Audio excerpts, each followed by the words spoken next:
Live.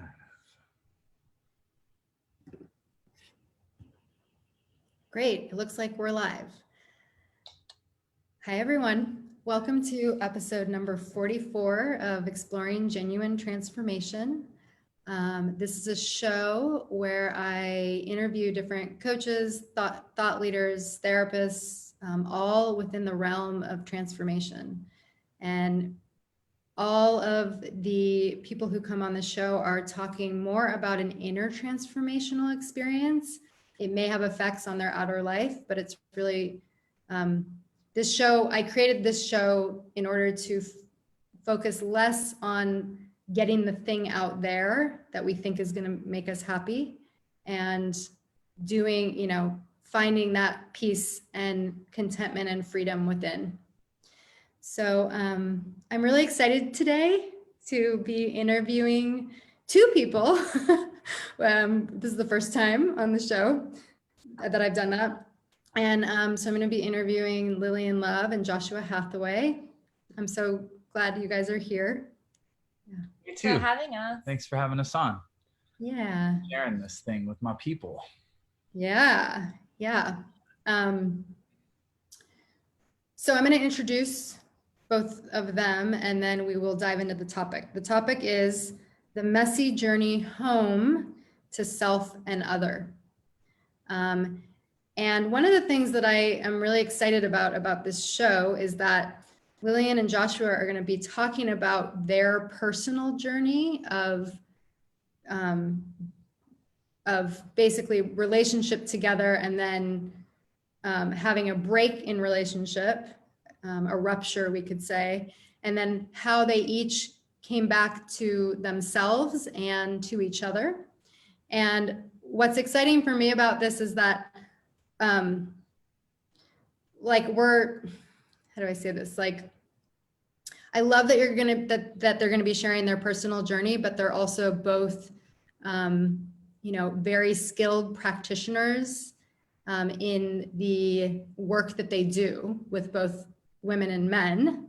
Lillian works with women and is a feminine empowerment coach, writer, speaker, and retreat leader. And she created Cosmic Touch, a docu-therapy film exploring the transformational healing power of pleasure, and really works a lot with pleasure, going into pleasure to go into the shadow, to go into the truth of one's experience, and to also help women find sovereignty. And I'm guessing sovereignty also means being in connection with others, and how do we stay connected while we're also sovereign? And then Joshua is I think a coach for men, right? You've done a lot of men's work. A lot of work with men and facilitated, but I also actually see a good 40% of my practice is women in my practice. Oh, beautiful. I didn't know that. Great.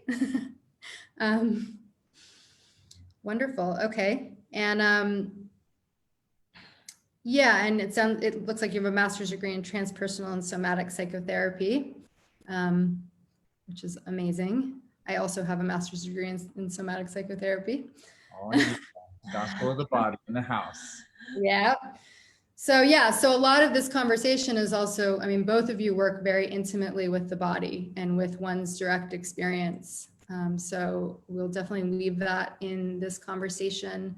And, I think we will also probably be weaving things like early attachment trauma and other kinds of wounding that make it hard to actually stay with self, or where we kind of disconnect from ourselves when we're in relationship with other, or all kinds of other coping mechanisms and adaptive strategies. So I'm really excited to dive into the topic, and I'm really excited to have a transparent conversation. That's really what I appreciate about, I know Lillian more than Joshua, but just the transparency, the truth telling that I see you writing about and sharing. And I think it gives permission to others to be able to you know, to be like, oh, I get to be me. Like I can be all of me.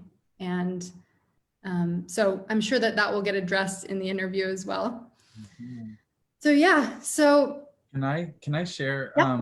Something that I feel like is a valuable kind of framework for this whole conversation? Mm-hmm.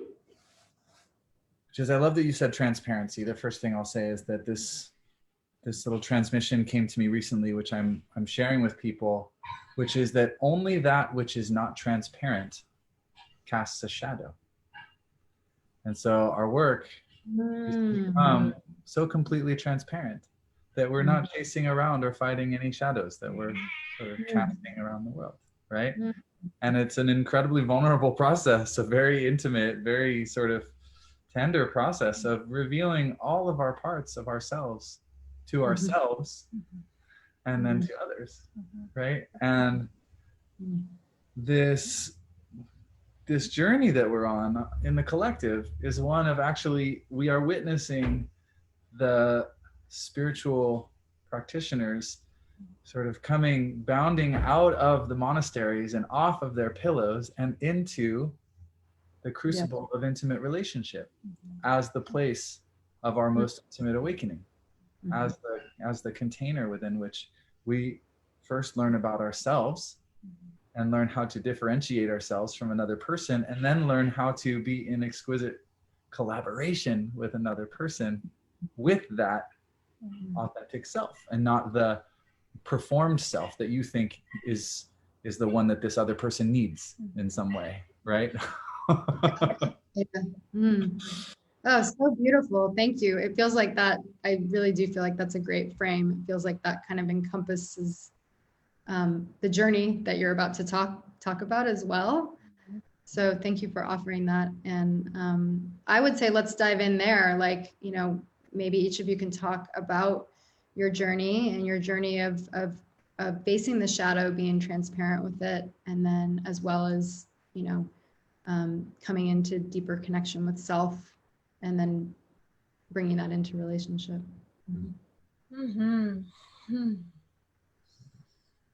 Just taking a breath and feeling like all of the layers and the depths of this journey, this human journey, as well as, you know, my personal journey, our journey.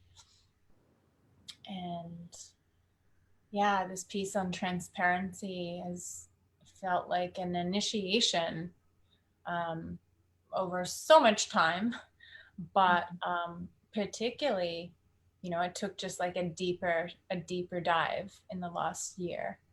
And I prided myself in a way on one who is like, I dive into the shadow and I like look and I like go into the depths and I bring those parts up to love them and to integrate them so they're not habitually running my life.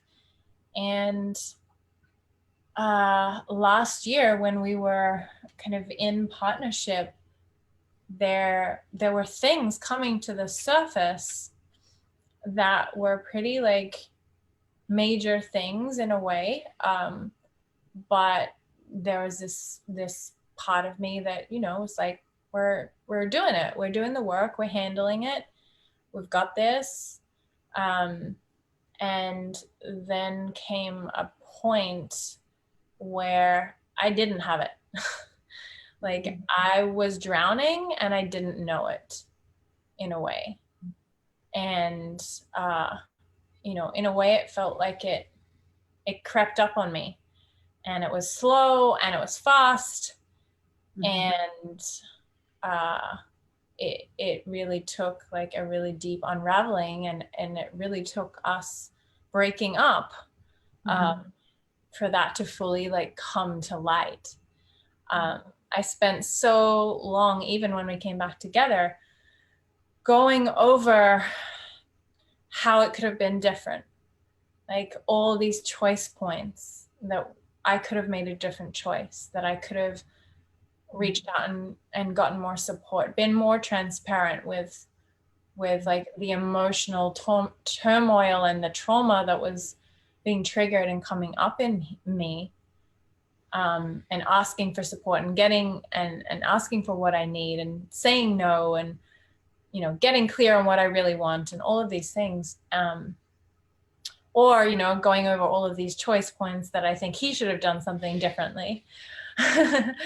And it's like, I just like keep coming back as much as I don't want it to be what it was. Keep coming back to like, there was no other way. Like that was the story that was meant to play out.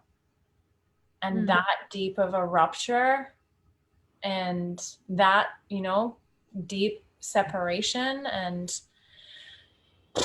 unraveling and revealing of that shadow and all of the shadows and was exactly how it was meant to be. That level of pain was exactly what was needed. And being transparent in that, right? And yeah, being transparent in, I thought I had this together and turns out I didn't. And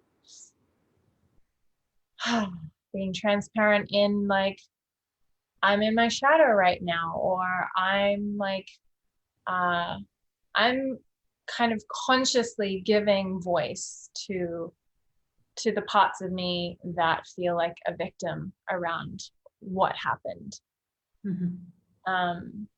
And allowing them to be just as like valuable and worthy as like me and like my most integrous aligned aspect, right? That was a big piece of the journey for me, and being fully transparent in that. And so it sounds like you would say that before that you weren't like, there was more of a holding it together, or kind of almost like not being able to see what you couldn't see.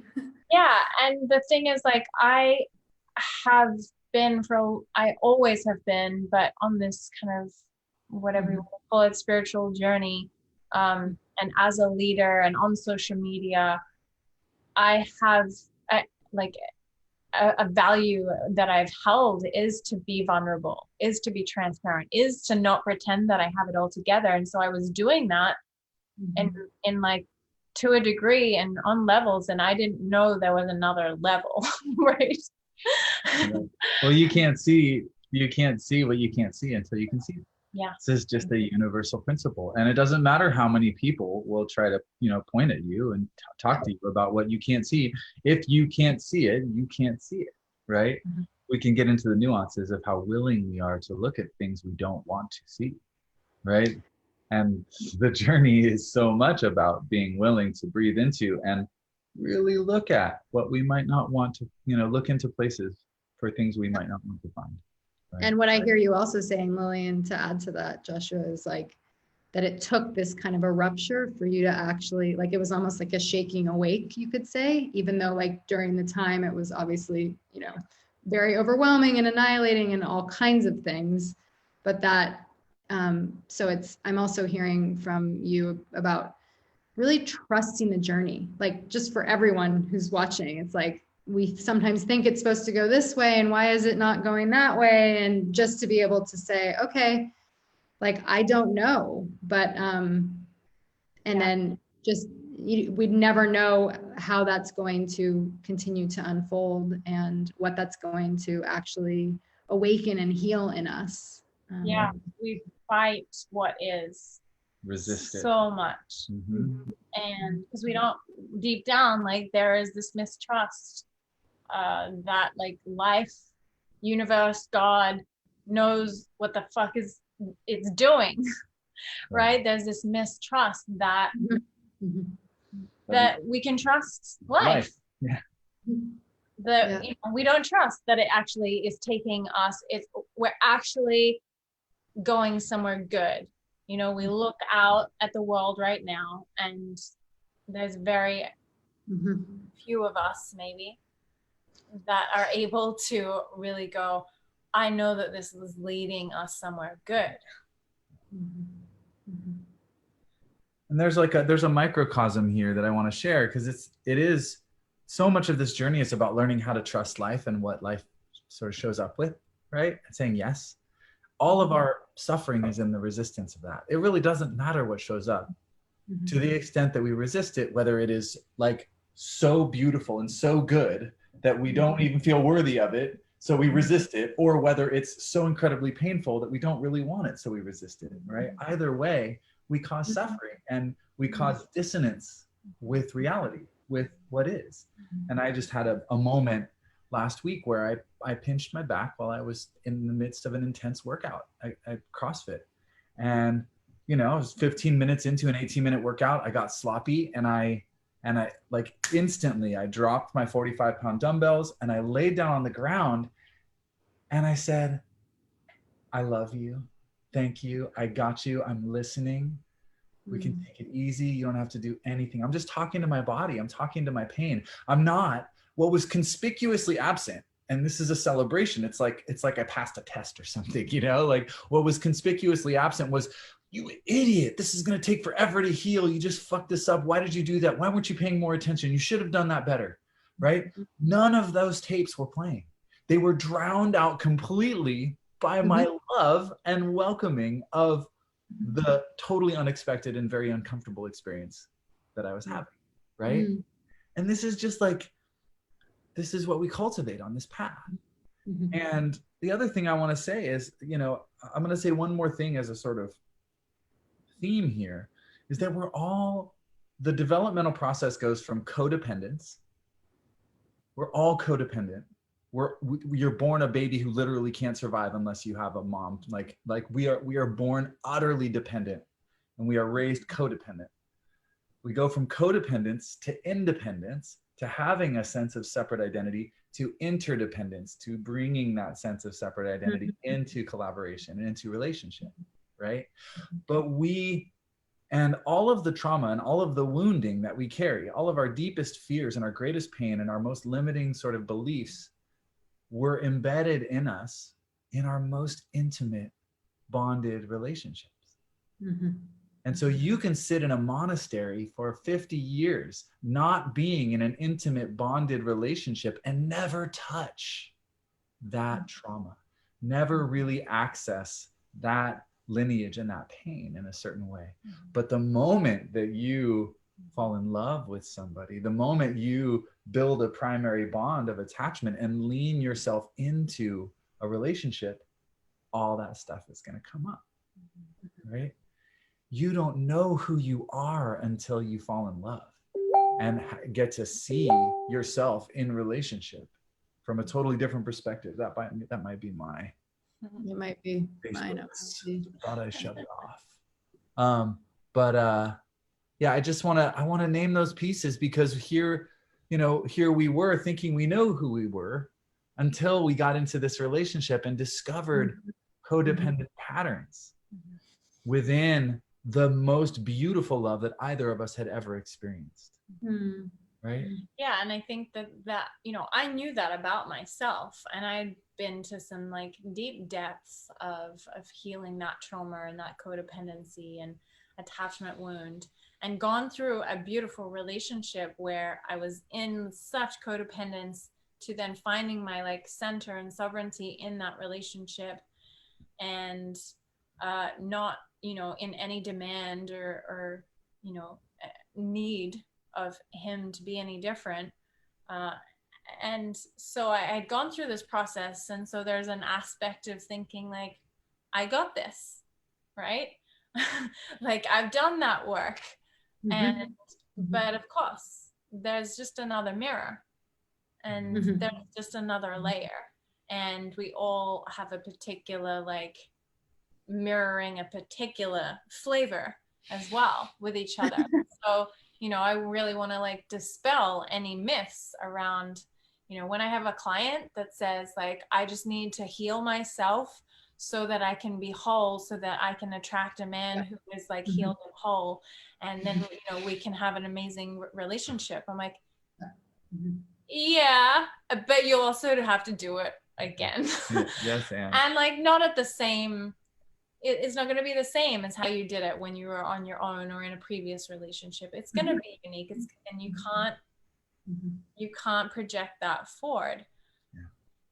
Yeah, I so appreciate that, because I think obviously in a lot of spiritual circles that's thrown around. Like it's one of those things that's like, oh, you should just, you just need to love yourself first, even as though self-love is something that's static as well. That's like what I always think, right? Because nothing's static, it's always dynamic. We don't, someone can really love themselves and then they have a moment where, oh, this is a place where I don't love myself, or this is a place where I'm not able to see myself. And then I think that's what you're saying about being in relationship, is that you get to see those parts that have been in the shadows, right? In each new relationship that you're in, you get to see the parts that you haven't contacted within yourself yet. I have so many questions based on what you both shared. I think I'd love to hear a little bit about your personal story, Joshua, just because Lillian's been sharing a lot of that, and I'd love to just hear like kind of what was happening for you. And then I have we'll see where it goes from there. Yeah, I'm just curious of the scope of my personal story that you're asking for here. Okay, because we're talking about sort of what we're using your relationship together. So I'm talking about specifically your relationship and kind of what the experience was like for you of being with Lillian and then having this rupture and then coming back together. Yeah. Well, I'll do my best to do like a high level sort of flyby of that. Highlights reel. Yeah. Highlights and lowlights reel. Well, gosh, what I'll say is that every relationship has its crucible. Every relationship has its crucible moment that tests everything, brings it all up. And we hit our crucible moment. And from my perspective, we were stepping into something consciously together with an awareness of the challenges inherent and a commitment to communicating and to respecting each other's sovereignty and to listening and to creating spaces and containers for us to process what's coming up and what's happening and how we're being challenged and how we want to move forward. And speaking our truth. And speaking our truth. Owning our yes and no. And from my perspective, there was a moment when I realized, and Lily kind of realized, that she had left her adult behind a while ago in this process. And that she had been operating as a scared child for a while now. And we were many steps sort of into this crucible experience, and she was fully in her child state. Very hard to come back to center adult Lily holding down the full sort of sovereignty of her being. And so it became very hard for us to sort of to function and to move forward. And there was a part of me that also woke up to my codependency within this as the rescuer and the one who would fix and the one who always felt like I had to show up and fix things and make it better. And I was in a shocking sort of slap in the face kind of awareness of that tendency of mine. And so I was being very cautious about how I interacted with Lily and the liberties that I took and the ways that I was calling forth her adult self to step in and make decisions and to claim her truth in this process without being willing to do it. I couldn't do it for her. And despite all of the parts of me that reflexively wanted to. And so in that process, of course, I'm still learning how to operate this new, more subtle level of sovereign respect for her being, right? And so I made my own attunement mistakes, and the major attunement mistake being I didn't notice the signs of my beloved sort of evolving developmentally through this process and freezing more and more. And I didn't slow down with her and pull back with her and say, hey, like, we are the most important thing about this process, and I love you, and whatever happens, we're going to do it together. And I didn't communicate that and convey that as fully as some very like tender, vulnerable part of her needed at that time, right? And so this whole process was riddled with paradoxes, but eventually we were like, okay, we can't do this, you know, we can't do this. I can't trust you, is what it came down to. Like, I can't trust you to have my back, or I can't trust you to show up in this relationship. You're not the person I thought you were. You're not the person I signed up to be with, right? And that was excruciating. But we both saw this happening. There was like a witness part of us that was witnessing all of this happening as well, who was also like, okay, you love each other, and whatever happens here, you're going to do it in the most clean, loving, respectful, and restorative way possible. And so we actually hired a therapist just for our breakup process. I wish we would have hired that therapist months ahead of shit like hitting the fan and spraying all over the house, right? But we didn't. And so we did catch up to ourselves enough to hire somebody else to witness us through our process of like unpacking our resentments, unpacking the places where we blamed each other for what happened, unpacking and really slowing down to be heard, and for the parts of ourselves that didn't feel heard and understood and seen and respected. And we also called together a circle of our most intimate and fucking amazing friends. And 11 friends held a death rites ritual for our relationship for us. And brought us through a series of processes where we were able to, not just between each other and a therapist, but in front of our whole community, like do our best to own it all and to forgive it all and surrender it all. Right? Yeah. And so that was so beautiful and so powerful and important for us. And we continue to both be supported by people who love us dearly. And we are so blessed to be embedded in a mycelium of beautiful community who and still has our working backs. with that therapist. Yeah, and still working with that therapist. So we took 2 months after that like breakup. 1 month into that is when we did the death rites ritual. And then we were still connected and like crying on the phone with each other and still like calling each other out on shit and still like bringing up the layers that were coming through until at this point, like 2 months into our being broken up, end of December. And then Lillian said, I'm going to Kauai and I need some space. And I said, I agree. I think, she's like, do you think we should just, and I'm like, yeah, I think we need space. I think we need to just not have any contact for 1 month. We'll start with a month and we'll put an item on the calendar for a month from now. Right. And maybe we'll be ready and maybe we won't. And we will just say either I'm ready, let's do this, or I'm not, and let's postpone. And Lily. So I get an email from Joshua on that date, or coming up to that date, and saying, do you want to connect? And I was like, fuck no.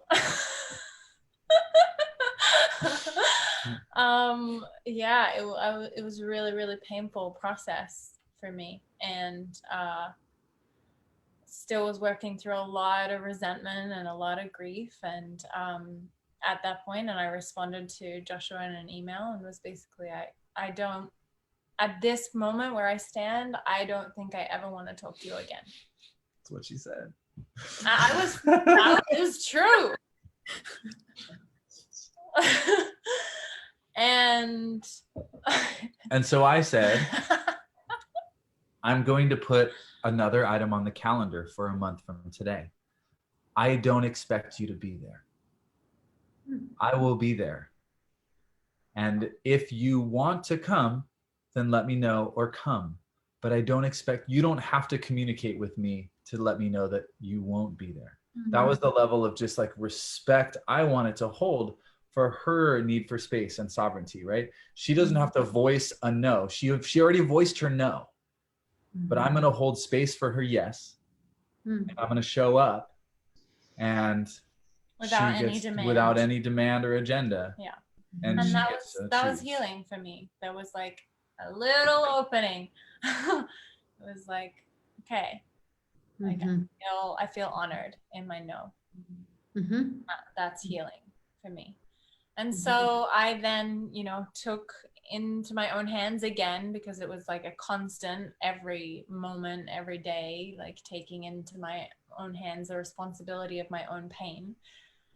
And owned again in myself that I'm still holding a lot of resentment, and there's a part of me that can't quite like hold and remember the Joshua that I knew before all of the shit happened, right? The one that you trusted.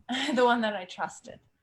And so I took it on myself to work with that resentment more deeply, and I did a deep like womb clearing with myself. And as soon as that ceremony, there was a moment in that ceremony where this like pain and resentment just like came out of my womb.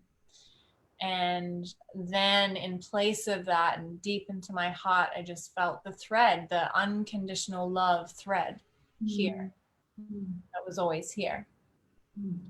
And, to allow yourself to like get beneath the anger where there's grief and love, because that they like go hand in hand. It's like we don't get to open fully to love and life and then like get to a place that we don't get to like hold on to that. Like it's always there, it's infinite, it's eternal, but there's also a death, right? There's a literal one of us will die first, and we will be grieving that love that we opened so deeply to, that love and that life that we allowed so deeply in. We have to also like, it's a gift that we then like release and let go of. And so getting under that resentment and anger is deeply courageous, because then you're feeling the love, and you're also feeling the loss and the grief.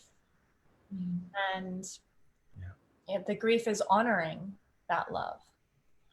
And let's just be honest, most people can't stand that process. They have to fall in hate with somebody in order to break up with them. Because they have to find something to hate about them so they don't feel the excruciating pain of loving somebody you can't be with. Yes. Right? This is the great folly. This is the great, like, this is how we create more karma that we will only reap again in the next relationship, when we come out of relationship having to hate and having to blame and having to make somebody wrong. And of course, everybody has the things that we've, done miserably in a relationship or could have done better. And so in any walking away, there are legitimate things that are like, gosh, I wish they would have shown up differently for me.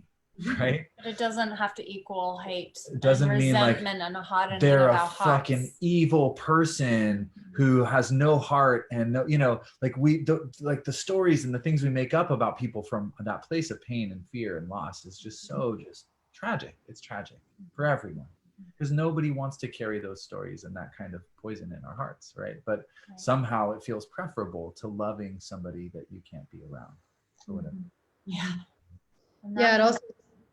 It also seems like, again, it's another kind of coping strategy, right? Like all the stories that we create, and you guys are getting to like the core of that, right? That the love and the loss. And I love that you talked about death, right? Because that's the ultimate loss. Like it's like the incontrollability of life. And so there's so much in your story. It's I'm so like touched and inspired by your story, I think, and so like grateful that you're telling it, because I think that, like the story, you're both very conscious, and, you were doing it in the way that you were like, we're doing this really consciously. We're doing it really well. And you were like, you were relating, and you obviously at a really high caliber. I think everyone would agree. And yet the story that it's like not the story, but the experience that it's still messy, that there are still parts that you can't see, right? That there are like, and that this is all of our journey, whether it's, I mean, you're talking about intimate relationship, but I think like this is all of our journey in life, you know, again and again and again.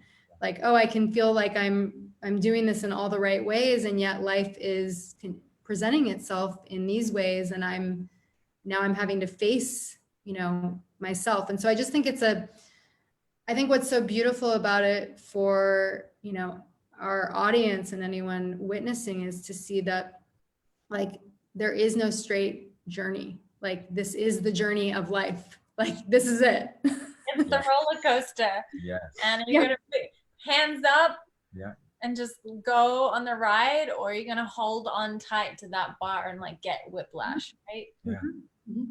Yeah, and this made me, I just want to ask you, Joshua, when you were talking about resistance, I think a lot about resistance. And I'm always like, I love the story of non-resistance, and I'm also curious about how resistance fits into the experience of life, right? Like that sometimes we are resisting. And, you know, I think inherent in your story, it sounds like there were moments of that, at least for you, Lillian, you know, like that there is. So how do we also make, like, that's part of the whole, that's part of the whole as well. Yeah. Not resist the resistance. Yeah. Well, it's about exactly. how consciously are you resisting? That's it. Like just make we it just have so much conscious. unconscious resistance, you know, that just happens automatically. But then as a therapist, as a somatic therapist, you never resist resistance.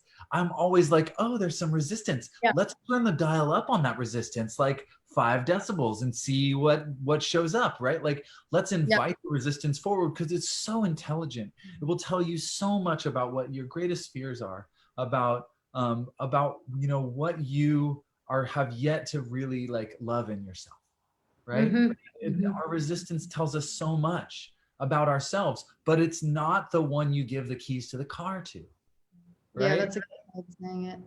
It's interesting though, because sometimes I've been finding this a lot lately in my sessions. Sometimes it's the resistance that I actually will just invite, like the part that, you know, doesn't want to be there, that I just invite people to just have a moment of contact with. And then it's like, all of a sudden they're just like, oh, like now I feel relieved. And so, I mean, I think we're saying the same thing, but like, you know, there may not even be, sometimes there's not even a fear in it. There's just like, wow, I keep like bracing myself against this. It's like, oh, well, this is where your system wants to go. So let's go there. Your resistance. Yeah, exactly. Right. Yeah, I wanted to bring that in because your story, I love what you said about kind of this story at the gym. And yet I think so much of what you're both sharing is this, I mean, we called this, you know, the messy journey to self other, and that it's like that, it's like showing up moment to moment for everything that's presenting itself, whatever it is, you know. And so this is why it's such a spiritual, I mean, this is the heart of, you know, any spiritual tradition, right? Like even if what like you said, it's somebody's on their meditation cushion for 50 years, like it's still the heart of the most, you know, like of every spiritual journey. Yeah. How much can we relax into this process? How much can we welcome the resistance, not as sort of intelligent guidance about what to do next, but as a resistance, as a welcome participant in this process, right? Becoming conscious of it and not fighting it, resisting it, or pushing it away or making it wrong, right? This is, you know, our resistance is our young parts. It's our orphans. It's the parts of us that we learned to put away to stay safe, right? It's the conditioning that we've received. And so if you're lucky, you're going to fall so in love with somebody in your life, and they are going to fucking push all those buttons. There's going to be just enough love in that relationship to support you in being present and sticking around for the excruciating experience of becoming present to and conscious of your own shadows and your own, the places where you contract, and the places where you want to bend reality, and the places where you manipulate, and the places where you are dishonest with yourself, and the places where you're dishonest with others. And you're going to hopefully, if you're lucky, find somebody who you love enough to be willing to look at those things in yourself and be with yourself and be with the shame that inevitably arises when you look at these things in yourself. It doesn't mean you've done anything wrong, but the shame will come because it's been baked into us from a very early age. And so how do we ally each other? How do we reconcile? Because what I love is that we actually, I don't think we'd be here right now if we had tried to stay together. We would have just made matters worse and worse and worse, and had to get to the place where we hated each other legitimately to be able to walk away, right? That's what most people do. But we were like, I'm not going to go there with you. I'm going to walk away from you right now with a clean conscience and a clear heart and say, no, thank you to this right now. We chose ourselves. Yeah. You know, we both got to a place of feeling like our boundaries could not be respected on both sides.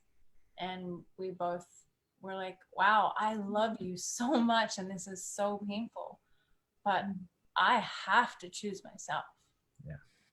That is like the deepest commitment here. Yeah. Because if I don't, there's no way I can choose you.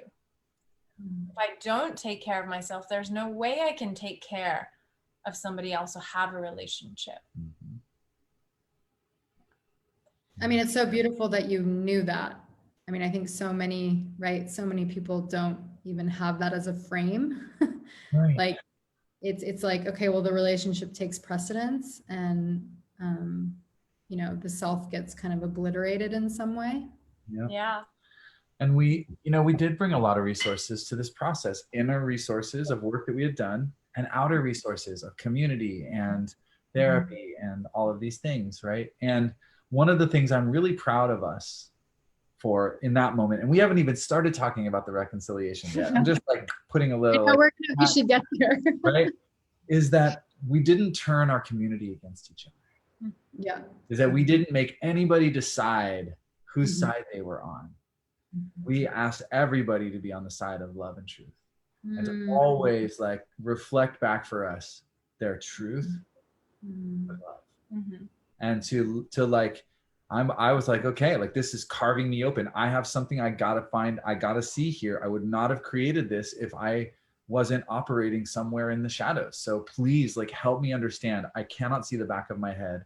You have to, you know, I can't do this without you, community, you know?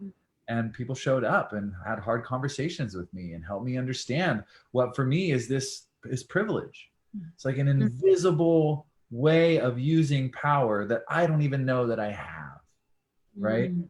And this excruciating way of having to look so carefully at my power and so carefully at the level of consent that I'm willing to involve myself in, and the threshold of not just like willing, but like holding a higher bar for the level of engagement and how my beloved engages collaboratively with me. Like, I want you to be a fuck yes. I want you to be an ecstatic yes, not a barely willing or I can't even fucking like get out of bed yes, right? That's an unacceptable level. So that was a big breakthrough for me in this process, was really like being with that, looking at the way that I used my power and ways that I had hidden. And I also looked at my own addiction. And I managed my addiction pretty darn well for an addict, but I was addicted to smoking and drinking. And I was never a belligerent drunk. Lily probably never really saw me drunk in our whole relationship, but she also seldom saw a day where I didn't have a drink in our relationship, where I didn't have a beer or 2 or 5, right?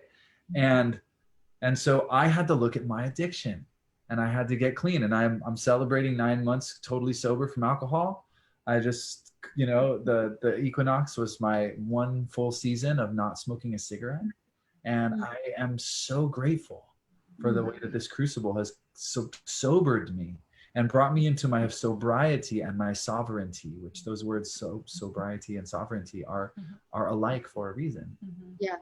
And so, yeah. And I also hear, I love that, because sobriety, right? Like, you became sober by also inviting in community and reflection. Like, what is the truth? Honesty. I can't see myself here. I need your help. And then I also want to say, like, one thing I really love is, I mean, you guys are presenting such, in my opinion, and hopefully you'll teach about this at some point, but such an important and transformative and new model, like even going to right, like the relationship needs community to thrive. Like if you're actually being in that transparency and that truth and really meeting each other, really meeting yourselves first and foremost, being truthful, meeting each other, and then having all of this shadow come up, which is inevitably going to happen within that container, that we can't do it alone. A couple can't do, we always say like, we can't do it alone as an individual, but you can't do it alone as a couple either. You can't see yourselves clearly. So I just love that. I just think it's, it's just, I feel such a sadness. I feel this with families as well, that there's just not enough support. It's just a constant thing. Everybody's in their own individual bubble. Yeah. And that just creates so much more of, so much more violence and harm and depression, depression, isolation, all of it. The alienation and isolation of people, of families from one another is just really systemic. And it's really part of this world that we've built out of our, all of our fear, basically. We've just built all these systems to out of fear and sort of a desire for power. And it's sad, but we are waking up out of the dream. It's happening. It's all those systems are being disrupted massively right now. And it's going to be uncomfortable, but that's the process, right? And so Lily, so tell me about the reconciliation. Just so Lily does decide to show up for that second Zoom call from Kauai 2 months after we decided to not have any contact at all. Yes, after my womb clearing, after reconnecting with the love and the grief, beyond just the anger, I reached out and said, okay, what is your intention? Like, what would you like in a call, in a meeting, reconnection? And I was like, okay, yeah, I can show up for it. And I did desire it, and I was scared. And we pretty much just cried on a Zoom call for a while, taking in each other's face, and talked about the things, and we both on that call, I remember, said to each other, I said to him, I love you, but I don't trust you. And he said, I love you, but I don't trust us. And just both of that, it was all truth, right? And there was part of me that wasn't sure if I trusted me as well. Could I trust my heart? Could I trust this love and this yearning for this man? Or was it just like some, trauma attachment? Yeah. And could he trust me to speak my truth and stand my ground, and not give a yes when I was really a no to something? And so we took another week and no contact, right? Yeah. And we had another call. Before this call, I was driving home to my home at that time in Nevada City, down Highway 49. I was running a little late, and a giant ponderosa pine tree fell into the road in front of my car and blocked the road home. I was just like, okay, mama, like, I'm listening, talk to me, And I was like, it's so fascinating, timing of all the things, right? And I had been behind this like slow person on the highway, and I was just like, oh my God, I'm late, person, just like pull over so I can pass you. And all of a sudden, literally 30 feet in front of both of our cars, boom. Wow. So do you remember what that message was? Well, it was slow down, honey. Yeah. It was slow down. It was just slow down. Slow down, you two. Yeah. And so we took another week, had another call, took another week.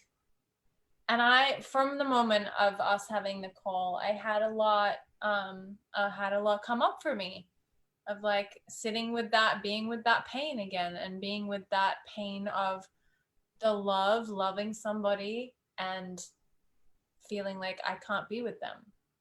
It's not possible. Mm-hmm. And so I was really like internally like, okay, I'm going to continue to be with this and nurture it, but there feels like there needs to be a decision, or a clear agreement of how we're going to interact. Are we going to be in each other's lives as friends? Are we going to just like have a final call and like forgive each other, forgive ourselves, and not be in each other's lives? Or there was like, I'm scared to say, is there a third option here? Is there a possibility of us reconciling and recreating a healthy partnership from a whole new paradigm, right? And so I reached out to our therapist that we had gone through the breakup process with, and asked Joshua if he'd be willing for our next call to meet with her. And he didn't have any idea. Like, he thought I was going to turn up and be like, okay, so I don't want to talk to you again, and I just wanted this safe space to tell you, right? Yeah. And right before this call, I just got to a place of surrender. I had gone over it and back and forth again and again, but I just got to this deep place of surrender and trust, like going through that level of letting go and being and holding myself creates trust, right? And creates trust with life as well. Of like, you know what? I give up. Can I say something about that? Just because I want to keep, like, there's something that keeps coming through in your share. I mean, both of your share, but even with that piece, right? Like, it's the need for the other and the need for the self. Like, it's both, but like, what I hear a lot in your journey, Lillian, is like, I said at the beginning, we might talk about early attachment trauma, just this, like, all the different pieces of like, wow, I wasn't able to fully trust myself. I didn't know my yes from my no, all of these things that kind of get created in our early attachments with our caregivers, and then obviously come into the relationship. And, and the willingness that you had to stand in the fire and be so intimate with your feelings and with loss. I mean, to me, it's not, it makes sense that then you would be able to come back together in such a sort of in a much healthier way, or in a way that's like way more sustainable, but also that you were willing to let it go for yourself. So it's this odd paradox. It feels like a paradox to me. It is. That is what it feels like, because we do need the other, right? But we also don't need the other in the same way that we did as children, as like when we're really young, right? So we don't need it, but so there is this need to actually be able to hold ourselves so that we can be in this healthy, intimate relationship. And then you guys are also demonstrating how that, like, all of that stuff is going to come up within this crucible. Yeah. And that, on the level of like, we are interdependent species, like we do need each other, and like that fine line of like, if we don't have ourselves and if we don't know that we can do this without, then that line gets blurred. Yeah. And I think it's a really rare and really fortunate human being in this generation of humanity who wasn't trained to abandon themselves to get love. Yeah. Right.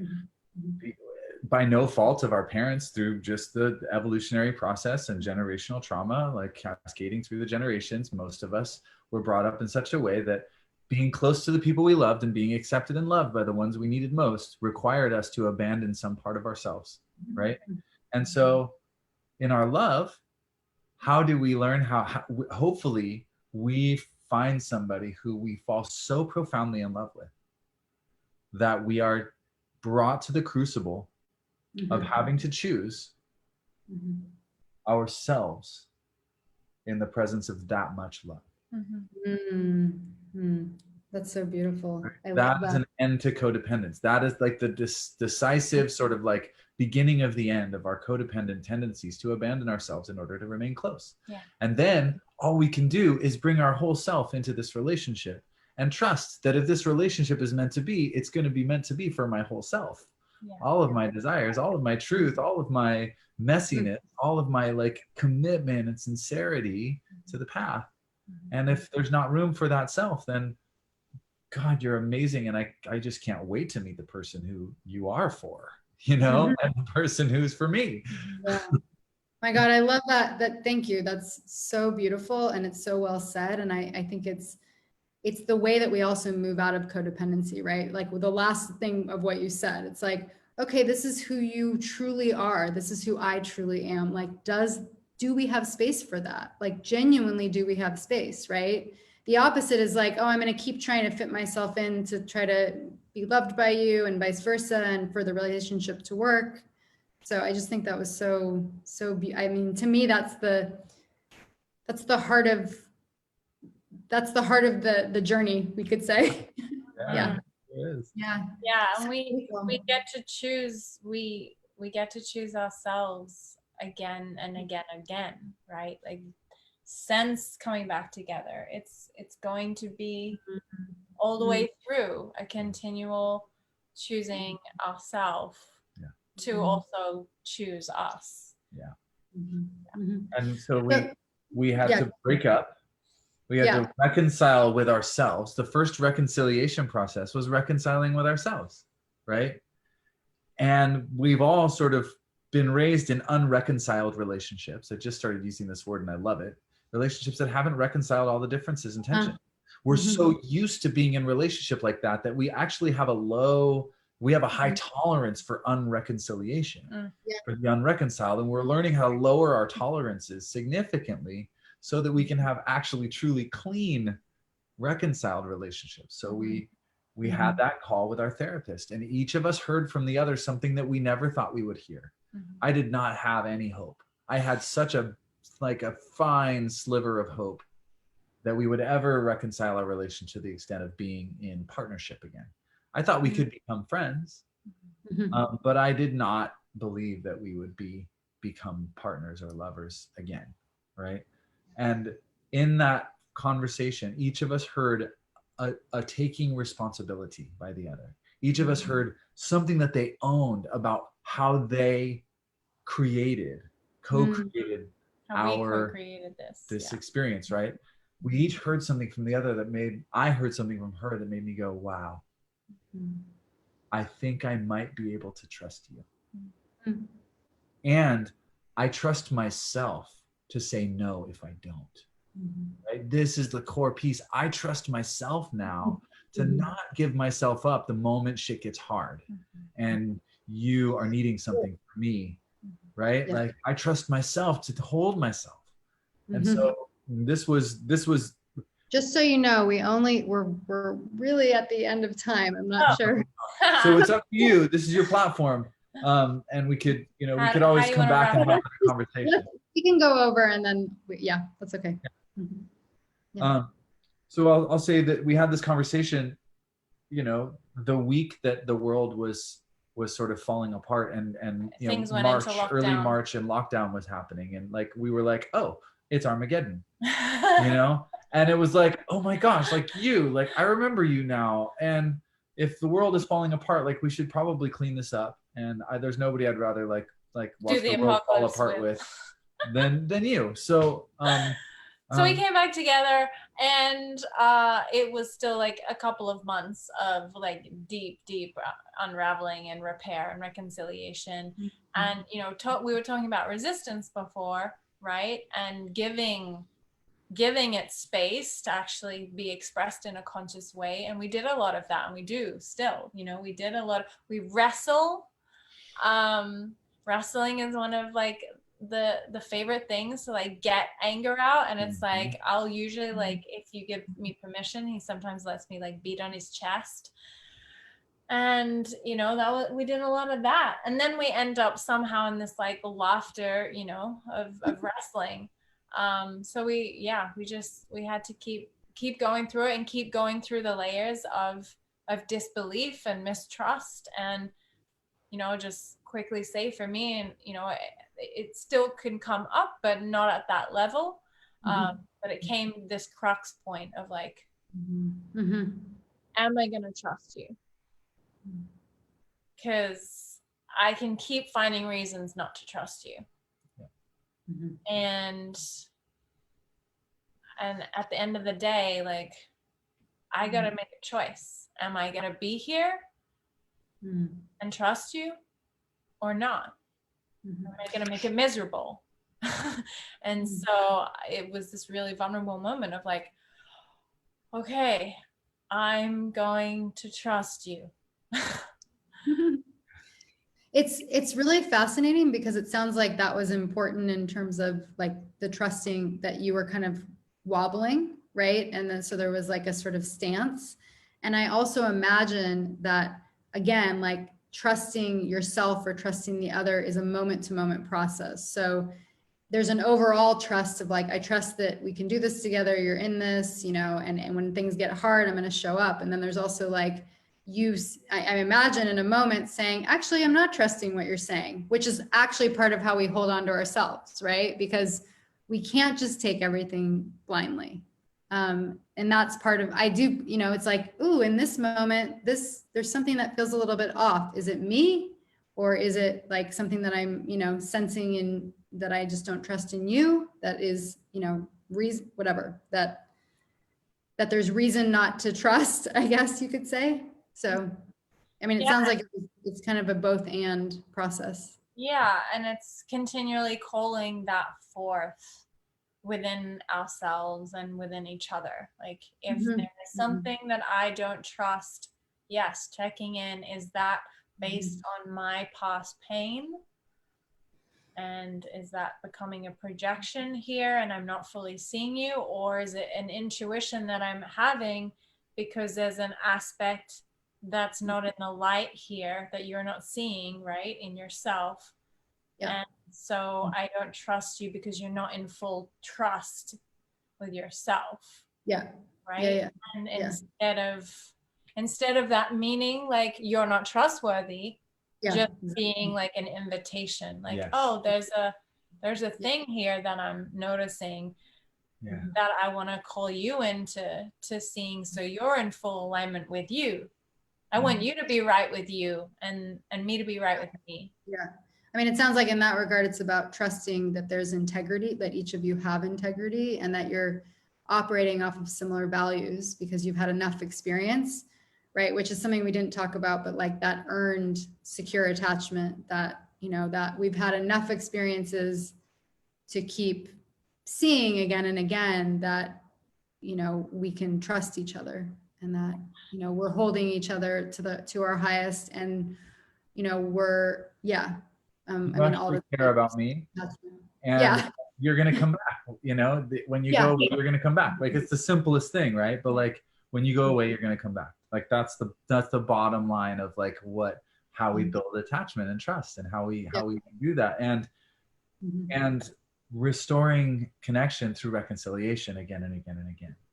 By naming the mistrust, not as you're not trustworthy, but like, ooh, I'm noticing mistrust. How can this inform us in our conversation and process, right? Not like, you're so not trustworthy here, and I know that you're doing X, Y, and Z. Like, not like just vomiting our story on this person, right? And getting caught up and invested in that. No, it's, ooh, like, I noticed this mistrust. I noticed some fear. Like, and the trust of like, you're a human being.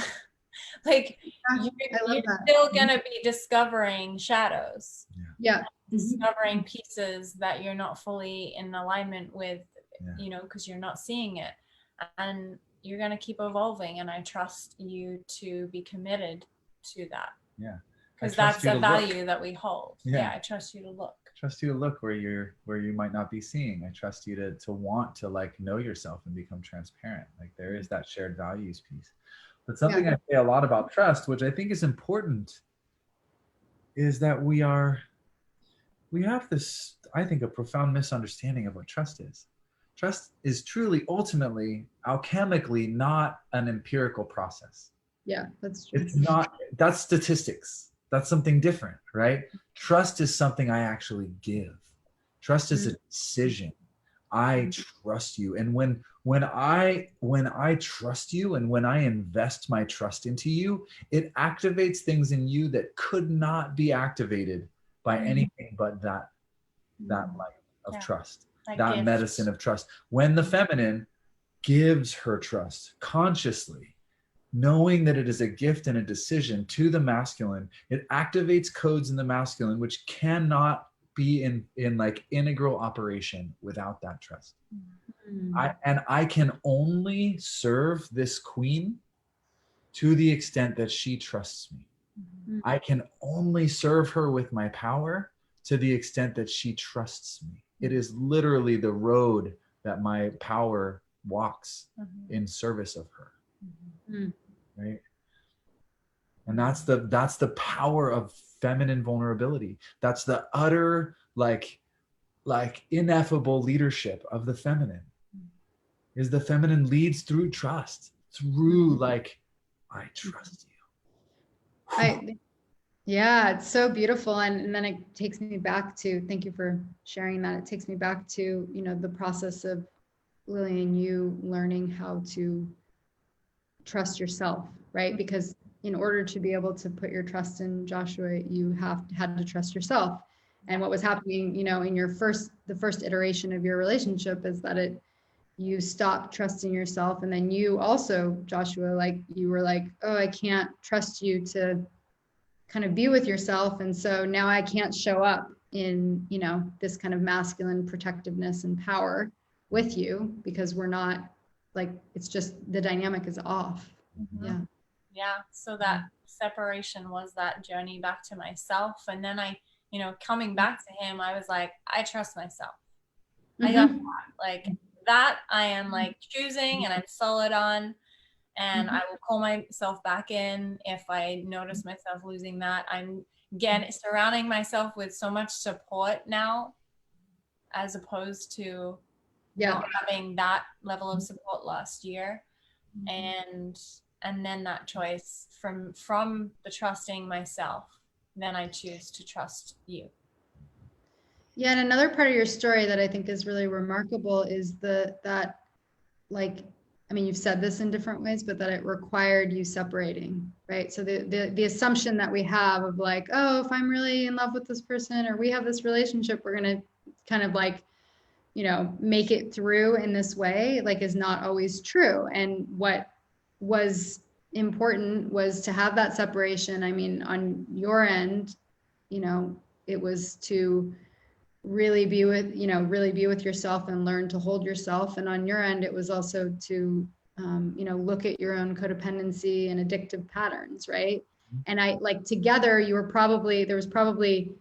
was like too much of this in the field to be able to see it clearly. But it took, again, what you keep saying, which I love, is like, it took this deep love, like even in the separation, right? There's such a deep love for each other that like, that's right. It would take that level of being like, whoa, I'm really, if I can't be with this person, I'm really going to fucking look at myself. Like, I'm going to like go there and see what is it in myself. So that's another, I just like that you keep repeating that. Something about something about like holding, like the depth of the love, that's really the glue. And I think that's the glue for like in all areas of our lives, like it's like if I can feel the love, then the harder places are much easier to be with, right? And that's why, like, even if we talk about like attachment, like early attachment, when we are in an environment where a parent, let's say, is narcissistic and there's more object usage, it's actually even, you don't necessarily feel the love, and right. And so that can also create a lot of confusion as an adult as we're in new relationships. Yeah. And I want to say that that love doesn't mean you're supposed to be around each other. Yeah, Right? it doesn't Like equal- that's the other developmental distinction you got to make here is just because I can't stop loving you doesn't mean I trust you and like am willing to subject myself to you and your presence and your shadows. Like I love myself more than I love you. Therefore, I am choosing until I can trust you more to stay away from you. And you know, some part of me asks myself, we were on top of each other for months, traveling together and just with each other 24/7 for months. Not even, we were kind of in a relatively new like relationship for a while and discovering each other and investing a lot of time and energy.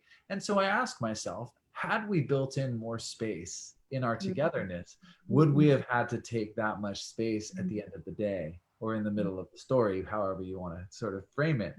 And I want to say, I believe we could have done that work with more carefully chosen space from each other within our loving relating, right? And so this has been something that we're still learning how to get good at, which is how we give and take space as we need it, as it arises, so that we can continue this process of differentiating ourselves, falling ever more in love, being ever more committed to a level of collaboration and a disidentification with a separate identity into the greater wholeness of our partnership. Because I am making every important decision for the rest of my life with this person, right? Like she's at least factored in, if not, we're in a pretty serious conversation about it. So I have to both trust her and be able to be differentiated and bring my whole truth in to inform the direction of this exquisite collaboration. So it's just it's so rich. And it's so rich. We're just getting worked, you know, all of us are just getting worked in the most beautiful way. Yeah. And that it's your story is really extraordinary. It's so touching. And I think just I'm so grateful for you to share the depth and the nuance and the realness and the messiness and even like coming back together. And it's not like, oh, now we're back together, you know, like it's an ongoing, it's been an ongoing process. And that, I mean, I think this is also, it's also such a great way to dispel the kind of like, I think what all of us grow up with, which is sort of like the Disney fairy tale, kind of like, this is what a relationship's going to be like. And ever after. So and one of the things that really helped us ground this was actually creating an agreement system that was really flexible and renewable. And so we one day on a therapy call, I was like, will you be my one and only so from now until the next full moon? And it was like for 1 month. For 1 month, we were just going to make this commitment, and just for a month, right? And we created this rhythm of our monthly commitment cycle, which is a way of reviewing our relationship every new moon now, and looking at we switched it to new moon, which is now. Which is today. We're ripe for it. And it's reviewing and celebrating and mourning what's happened over the course of the month in our relationship. It is looking at anything that needs reconciliation, any like incompletes or withholds or anything that still feels like tension, and either go ahead like resolving it there or making an appointment with each other or with our therapist to focus on that issue, so that it has a place, that unresolved thing is in the light and being addressed, right? And then we check in on whether we want to renegotiate any of our agreements that we're currently holding and are committed to, and they're very clear and concrete and black and white, like we know when we did or we didn't. And then we recommit to each other. I love that. And that monthly commitment gets to be an infinite process. We get to do that for the rest of eternity, right? But our relationship we keep choosing in. And everybody wants this like guarantee of like, we committed to each other forever, therefore we have a guarantee that it's like, there's no guarantees. If you're lucky, you're both going to grow so much that the you today will not even recognize yourself in 20 years, right? If you're lucky. And so hopefully we both, like, Lily on her Facebook story or her Instagram story today, when she meant to say intimacy, she said infinite. She's like infinite intimacy. And I was like, oh my God, I love this phrase, infinite intimacy, because it disrupts this idea that you can ever really know somebody. Right. Mhm. And there's like, oh, we hit the bottom. We hit bottom on intimacy because now we know everything about each other. No, no, no. Like, she's still discovering things about her, and every day I get to discover new things about this person. Yeah. And the intimacy is just infinite. Well, yeah, I love that. That's so beautiful. I mean, it's also, you're keeping the relationship and your experience fresh. I mean, it's moment to moment, right? And I think this is one of the reasons that couples struggle, right? Because they get into like this is who you are, this is who I am, this is who we are together, and this is how we're moving along. And there's no aliveness, there's no like sort of continual being self, yeah, and continual discovery. And I love the month to month thing. That's great because it seems like it's such a, it allows for not too much time to go by to really kind of like, okay, where are we now? Like, what's this been like? How do we want to be moving forward? Yeah. So we're Yeah. gonna do that after this call. Yeah. This is your warm up. The interview is your. Well, is there anything else that either of you want to say as we kind of come to a close?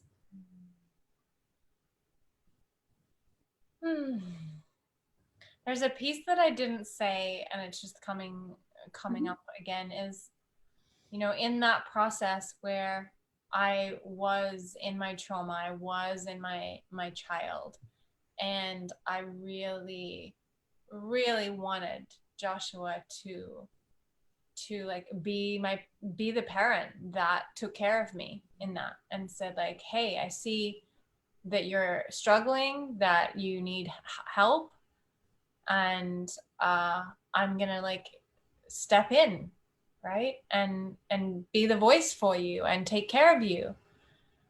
I really, really wanted that, and I had to not have that because I had to find that in myself, even in the midst of like the deepest trauma and disorganized, anxious attachment, like wound just present. And I feel like it needs to be Yeah. known that for others, right? That when we're so wanting somebody else to see us in our pain and rescue us. And it's so fucking valid. Yeah. But we are that parent that we really needed for that little one. Yeah, and I think I knowing your story a bit, I'm glad you shared that. I think you did. I don't know how much you were reaching out for support during this time, but I think it's good to mention that, when one finds themselves wanting the other to do that, sometimes we can be with those feelings and be with ourselves as we are, and sometimes we need outside help. From a therapist or from a friend, or so that we can begin to internalize that inner parent, right? Yes. But it's so different than going to him to meet that need, because that person is sort of helping you to, so, and I just want to mention that because obviously my specialty is trauma, early attachment trauma, and trauma is also about like, sometimes we can really be with ourselves in the resistance and the feelings that we're having, and sometimes we hit a place where we get super dysregulated or overwhelmed. Yeah. So important to have that support. Yeah, and be able to rewire that. Yeah. Yeah, thank you for mentioning that too. It's important. And I wasn't receiving the support that I needed in that time, and if I was, then I would have had more resource to do that. Yeah. And I think your story is remarkable because you weren't, and you really sat in the fire of it. And, I know a little bit more about your story, like really let it burn through, really let yourself kind of get to a place of being so surrendered, to the feelings that it kind of took you to a new place. So, I mean, all of it's relevant. It's just different ways of being. Yeah. Thank you. Thank you for sharing that. Yeah. Do you have anything else you want to say, Joshua? Yeah, this something's coming through here. Just speaking to anybody who's listening, I just want to remind you that you are so worthy of love. You are so worthy of being met with exquisite care, with kindness, with curiosity and generosity. You are so worthy of being adored and appreciated and just lifted up. You're so worthy of being met with patience when you are struggling. And you're so worthy of deep respect. And you're not entitled to it from anybody. And you don't need any particular person to give that to you when they're incapable of it or they somehow are struggling with it. That it will really feel right when somebody gives it to you because they can and want to. Right? And we only, as we move deeper into our most exquisite capacity for collaboration, we raise our threshold for what it is that we're willing to receive. And we reclaim this word please, if it pleases you, right? And we accept what is freely given, not what we can sort of get from somebody with the right amount of leverage, right? And it's so subtle. But when you really embrace your utter worthiness of those things and know that you don't need to force it ever, then we start being capable of a level of like receiving that is beyond our imagination in many cases.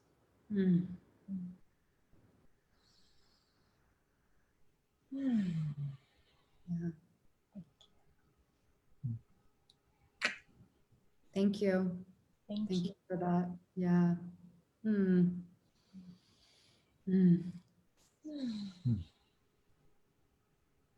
Yeah. I'm just feeling so touched. Thank you. I would love for the people who don't know you, for maybe you to share, to each share how people can follow you on what platforms, and also, you know, any programs or one-on-one work that you have going on or that you will in the future. Yeah, you can follow us on Facebook or Instagram, right? That's where we're usually at. I'm Lillian Love and Joshua Hathaway. And what else? we do have something coming up together. On the 20th of October, it's a Tuesday at 5:30 p.m. Pacific time. We are hosting the opening call of a deep dive for women and men, singles or couples, non-binary, all of it, for it's called Deeper, to really dive into intimacy with ourselves and with each other. Yeah, the Deeper Dojo is a dojo of alchemical intimacy, where we will be sharing both sort of musings and teachings. We'll be working through some powerful breath practices, meditations, contemplations, and we will be dropping into intimate dyad, triad, and group work as we really unpack and look at how how we're working on all these levels of collaboration, how we communicate, how we meet our pain, how transparently we can express ourselves, how vulnerably, how fully and deeply we can listen to one another, how it's just going to be a really rich virtual exploration and community that will be growing around this path of awakening through intimacy that is sweeping the globe. Yeah. And you can find me at masteryourbullshit.com. This is my brand, salty communication skills, as we really reclaim the power of our words. We reclaim the power of our voice, and we become impeccable with our words, so that our words reflect the reality that we are committed to dreaming into existence together. Yeah. And really being it's like advanced like non-woo-woo spell casting shit.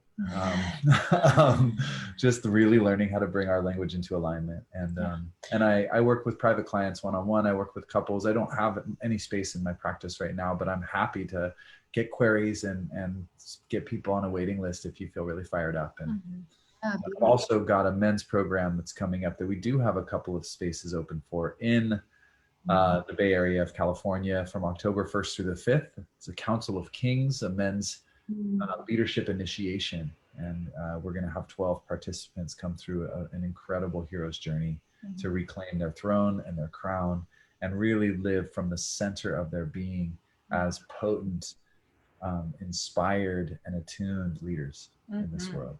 Yes, please. Wow. Beautiful. More men. Yeah, more men. I'm so grateful that you're doing this work, Joshua. It's so important. And do you have more? I was just going to say, yeah, you can join either of our mail lists to get notified about deeper when that goes out. So masteryourbullshit.com or lilyclairelove.com or just DM us. I'm so happy that you're offering your program for like people in relationships and for people out of relationships. It's really important. Obviously, this talk was more about, you know, being in relationship, but I'm guessing, you know, obviously doing that work of intimacy is going to impact, you know, everything. So. And we're all in relationships. Relationship is relationship. Yeah, relationship. Yeah, and the more out of relationship that we come into this space and we like are transparent and vulnerable with our resentments toward the masculine or the feminine, men or women, right? And we do this healing work together and learn how to express our desires and our boundaries to each other, then the more practice and ready we are for relationships. Absolutely. Yeah, thank you. And that reminds me of one last thing that I want to say, which is that one thing that's helped us through this whole process is being conscious that this is not just our shit. That it's not just our woundedness and our personal pain that's getting in the way here, that we are a fractal expression of this massive healing that is happening between the masculine and feminine. And we all have both of those elements within ourselves. But this reconciliation work and these tensions, and this mistrust and this competition and all the things that we have faced in this process are part of our sort of dharma here to transmute the collective energies that we've inherited into a more exquisite and reverential relationship between masculine and feminine. Absolutely. Thank you for saying that. Yeah. So thank you everyone for tuning in. My name is Lori Beth and I am a psychotherapist and also a psycho-spiritual mentor. And I have I do one-on-one mentorship, and it's for women to basically stop being a self-development project and start being able start being able to live and enjoy life. And a big part of my work is doing, I like that you guys like that. A big part of my work is really helping to resolve lifelong trauma. I do a trauma modality that I created that is working through the body and the nervous system and really working with our young attachment patterns, but also just mentoring women in all areas of their lives: business, money, relationship, life, self-care. So if you're interested in that, please reach out to me. And thank you both so much for Thanks for having us and going deep. Thank you. Yeah, it was beautiful. So good. Reflections. Yeah, this was a wonderful space to get to share. Thank you for sharing so transparently and openly. Yeah. Wait a second. How do I get up?